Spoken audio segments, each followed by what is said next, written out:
Hi everyone and welcome to Calm Creations Flosstube. My name is Tia.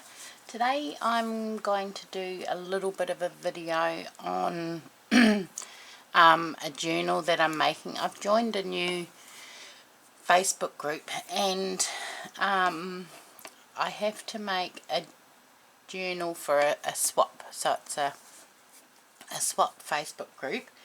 And the theme for this month is Shabby Chic. Now, I absolutely adore Shabby Chic style, but I'm not good at it. So, and I've never done anything in a Shabby Chic style. So this is all going to be trial and error. But I thought I'd jump on and show you what I've done so far. There's a few, not prompts, but a few things that you have to include in the journal. So this swap is just a journal cover, and just let me find. Okay, so it has to be approximately 8.5 inches by 6.5 inches, and the spine is to be 3 inches. And then the cover has to have an image of a person on it, and it must have a pocket. And then using the Shabby Chic style, so including lace, ribbon, pearls, and that sort of thing. So I've made a start, and I've made my cover. Just move those out of the way. So all I've used is mat board to make the cover, and I've used so it's just old mat board, and I've used an old, not old, but a Woolworths shopping bag to cover it. So that's this part here. So I've done inside and outside. And then I've just inked all the edges ready to go. So what I thought is, where I'm up to, is I've cut out and inked some scrapbooking paper.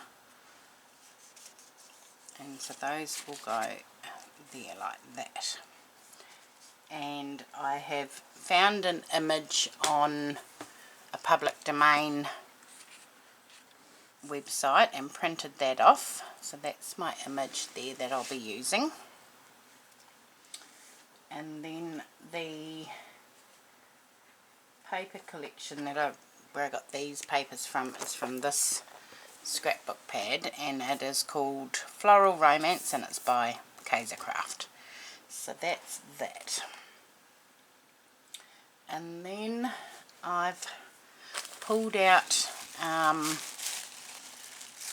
old paper pattern. So at work we buy all our paper patterns by consignment. So when they become not obsolete, but when they become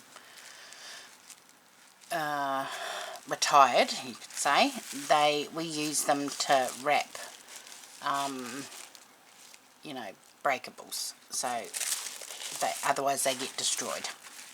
So I've got an old piece of a paper pattern that I could use for maybe some background, and then also at work we sell the trim bags. I've shown trim bags before, but I found this one that I bought ages ago. I've been through it and had a look what was in there, but I saw this little bit of tulle poking out, so I thought I could use that in there somehow. I don't know how. I don't know what else would be suitable. I think those pinks are too bright, but there's a bit of ribbon there. I think everything else is a bit bright for this. I don't know what this is. I could use this maybe. Find the end. So there's some more tulle in there. So that's elastic. So these trim bags are great. They're only $5, you don't know what you're going to get in it.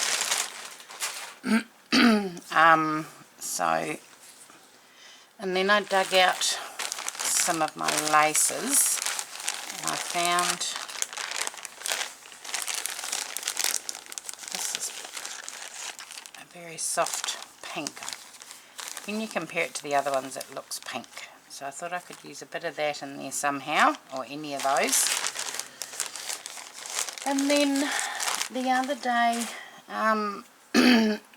excuse me, on the clearance table were some, in the Manchester department, there was some European pillowcases.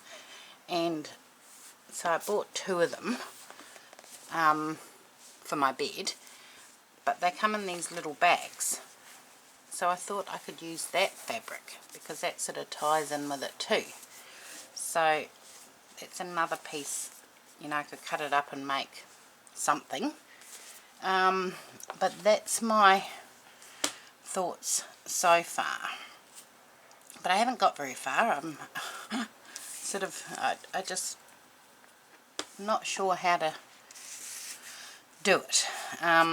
Because it's not a style that I've ever done before, and it's a bit out of my comfort zone, but that's what challenges are all about, is, you know, trying something new and seeing how you go. So that's where I'm up to at the moment. But I thought I'd turn the video on and show you what I'm doing.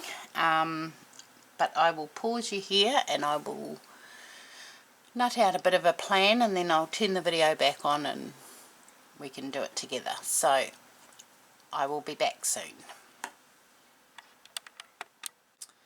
Okay, I'm back, and I have stitched around all the, I don't know, on my sewing machine, I don't know if you can see that, all the scrapbooking paper pieces, and I've also stitched around the photo, so that's just printed on glossy photo paper.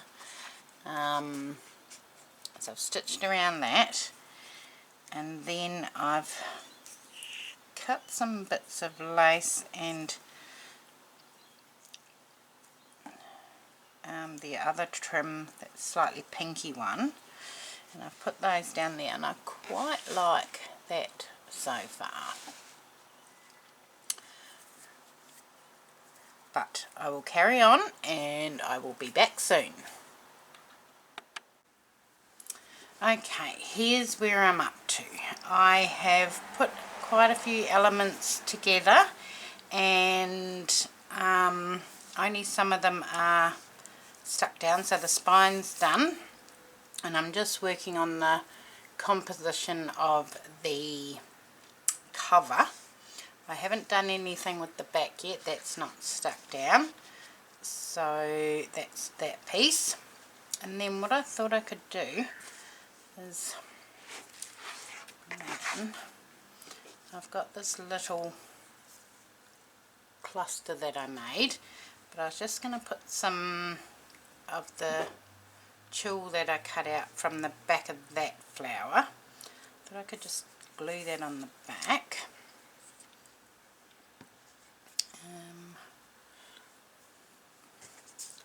And then stick that down. I don't know where I'm going to stick it yet, but I'll just get that in place, ready to go. A bit of glue on the back of there.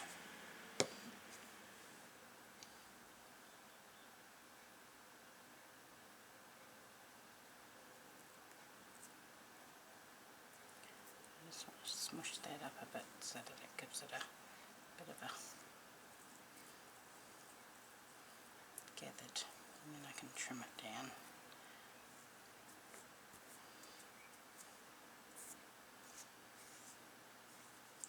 So, and then I'll just cut that down, and a bit hard to see there, but where are my scissors? My desk is such a mess. Just chomp that there.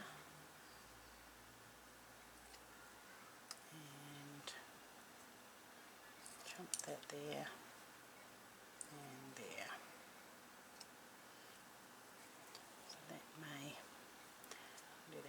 did I?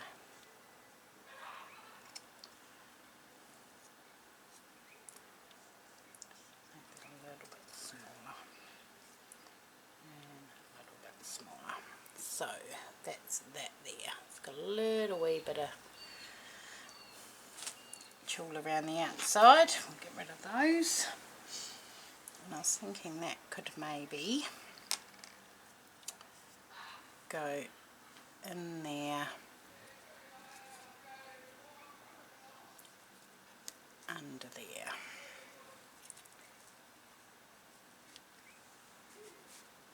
Somehow. Just to bring in a bit of colour. And then maybe that little button up there. Okay, so I'm going to go ahead and get all of those elements glued into place because I'm happy with that now, and I will be back. Hello, right, I'm back and I have now finished the journal cover that I did for the swap that I'm involved in. So it's now all finished, and I thought I'd just give you a quick look at it and show you what I've done. So here is the cover. I've glued all of this trim in place. It's still only just in the main part, so it's still a bit loose, which is nice. And I've glued on my little wood chip piece. Lots of sewing. I've put a little paper doily around part of the edge of the image. And there's my pocket. The pocket was supposed to be on the back cover, but I decided to put mine on the front. Put a little rosette there, a little bit of a cluster there with some trim left over from this rose. I've done an eyelet closure, so you just pull that open. And then open it out, and there's the inside. I've stuck a little cluster over the top of the Tim Holtz fastener, but that's the inside. And then I've added that little charm to the back. So that is my cover all finished. So it's ready to post off to my swap partner now, and I look forward to receiving mine back in the post. So thank you very much for watching this little video, and I will see you all again soon. Thanks, bye.